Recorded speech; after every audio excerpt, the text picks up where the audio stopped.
Attention filature, on suit Olivier Polge à Paris, à Grasse à Compiègne, au cœur de l'essence du noyau de l'épicentre de l'incomparabilité des parfums Chanel et de son numéro 5. De l'idée au champ de Grasse cultivé avec amour par la famille Mull, jusqu'à la mise en bouteille dans l'usine hyper secrète de Compiègne, on rencontre les actrices et les acteurs qui font le numéro 5. Gabrielle Chanel a été la première couturière à mettre son nom sur un flacon de parfum. En mettant son nom sur un parfum, il me semble qu'elle a eu cette intuition de se dire que le parfum pouvait être l'expression de son style. On va voir l'intégration complète des savoir-faire, tout le monde ultra focus pour obtenir la meilleure qualité de parfum et préserver la liberté de création si chère à Chanel. Nous voici au laboratoire parfum perché presque sur le toit du paquebot Chanel de Neuilly. C'est ici qu'Olivier Polge réfléchit, imagine, expérimente, mesure et raisonne, épaulé par les préparatrices. Elles sont là depuis longtemps. Je vous parlais du stage que j'ai fait quand j'avais 20 ans. Aled était là déjà. C'est un métier très expérimental. Finalement, le plus important, c'est ce qu'on apprend au contact des matières premières. Mon parcours personnel est un peu compliqué ou simplifié par le fait que mon père faisait le même métier que moi. Mais voilà, j'ai été séduit par les matières premières. On ne va pas tenter de reproduire exactement l'odeur de la fleur, mais de la transformer et essayer d'en tirer quelque chose d'autre. On est déjà à Grasse. Dès le lever du jour, les cueilleuses et les cueilleurs sont dans le champ de jasmin. Aujourd'hui, elles sont particulièrement belles. Elles n'ont pas pris trop de soleil et elles sont bien humides. Elles sont vraiment au top. Elles sont al dente. La collection des fleurs uniques de Chanel est cultivée dans les règles de l'art grâce à un partenariat avec la famille Mull. Joseph Mull, le patriarche aux yeux mutins, veille au grain sur les 30 hectares de son exploitation. C'est quoi votre fleur préférée? Moi, vous savez, les fleurs, moi je les trouve toutes belles. Il y a sa fille Colette et son gendre, la passion incarnée, Fabrice Bianchi. En mai, tout le monde s'active autour de la rose et on entend le bruit si particulier de sa récolte.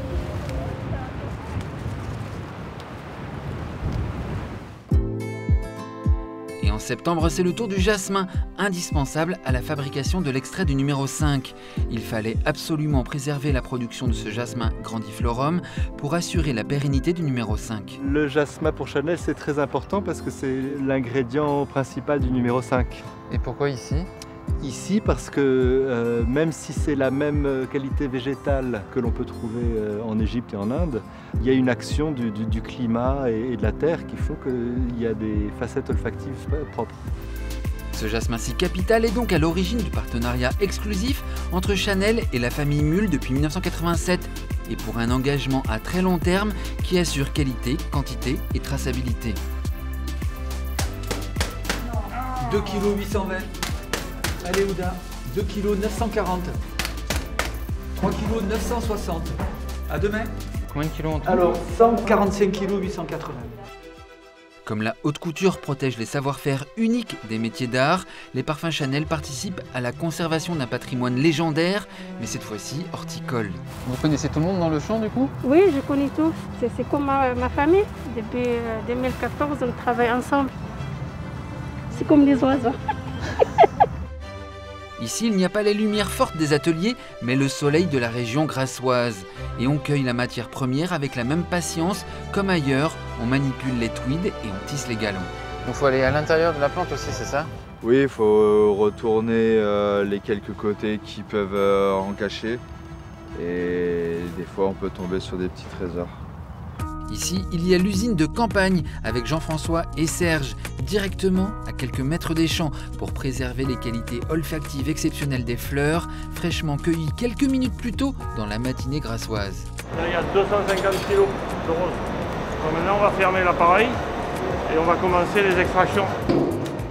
Contrôle absolu des fleurs, direct des champs à l'usine. Ça c'est le résultat de ce qu'on vient de voir. Ça, c'est la concrète. Et pour faire une boîte comme ça, il faut 4000 kg de fleurs. La rose, le jasmin sont immédiatement transformés pour garantir l'odeur la plus vivace. Ça c'est l'absolu. Ça, c'est ce qu'on appelle l'absolu. C'est ça qu'on utilise dans nos parfums. Ça porte bien son nom, parce que c'est d'une concentration incroyable. Cette rose et ce jasmin qui deviennent des matières premières Chanel. Innovation permanente, quitte à parfois risquer de passer pour des allumés. Par exemple, concrètement cette saison, on testait des machines qui envoient des fréquences sonores spécifiques sur les roses. J'ai sans doute pas tout compris, mais il me semble bien qu'on berce les roses Chanel avec du Mozart. Ce sont des notes de piano, plus ou moins mélodieuses. Et en fait, c'est sur la fréquence qui va avoir une action sur la limitation de la rouille. Ces taches oranges que l'on a sur les rosiers qui nous posent quand même des soucis. C'est une agriculture à la Chanel, à la fois ancestrale et au top de la technologie. Avec la pleine lune, on va venir faire la valse.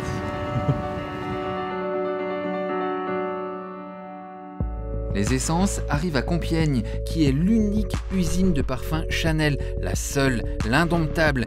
Et comme il n'y a qu'une rue Cambon, il n'y a qu'un Compiègne. Compiègne avec ses protocoles de haute sécurité, chaussures renforcées, blouses blanches, charlotte, lunettes de protection et badge à chaque étape. Le contrôle qualité du contrôle qualité, une obsession constante. Il y a énormément de contrôles. Il y a quand même des contrôles olfactifs qui sont faits. Et l'autre obsession, le secret. Le 5, il est encore secret. Il a 100 ans, mais il est encore secret, c'est ça? Oui. Il y avait apparemment chez Gabriel Chanel déjà l'envie de le rendre un peu irreproductible. Ces matières premières rarissimes, préciosissimes sont assemblées sur place et ça aussi c'est unique. Les autres maisons de parfums reçoivent des concentrés déjà préparés. La particularité de la maison Chanel, c'est concernant les parfums, on est complètement intégré de la culture des champs, puisque vous les avez vus à Grasse, jusqu'aux produits finis. Incroyable système qui permet d'aligner les flacons, les nettoyer, les remplir, les sceller, les étiqueter, les conditionner dans un balai automatisé fascinant. Tout ici est en ligne, argenté, métallique et ferait plaisir à l'œil graphique de Gabriel Chanel. Pour l'extrait de numéro 5, le flacon est baudruché à la main. Ce jour-là, c'était Patricia qui s'en chargeait. Ça fait combien de temps que vous travaillez avec Chanel? Ça fait 38 ans. 38 ans.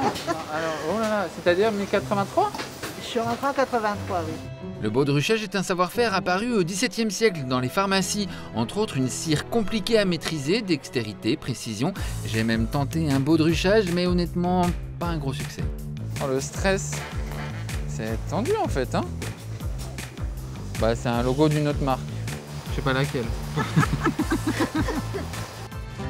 Comme à Cambon, c'est comme une famille, des gens passionnés qui travaillent ensemble souvent depuis des décennies et qui ont souvent appris leurs gestes sur place parce qu'il n'y a qu'ici qu'on fait ces gestes. Vous n'êtes jamais trompé en 32 ans? Non. Derrière la perfection du numéro 5 posé chez soi sur une étagère, c'est tout Chanel que contient ce flacon. L'obsession, la précision, l'acharnement, les savoir-faire ancestraux et les technologies de pointe, la création et la main, l'excellence dans l'infinitésimal, aussi bien que dans les quantités pharaoniques, avec toujours les femmes et les hommes, les passionnés qui font les parfums Chanel et les rendent incomparables.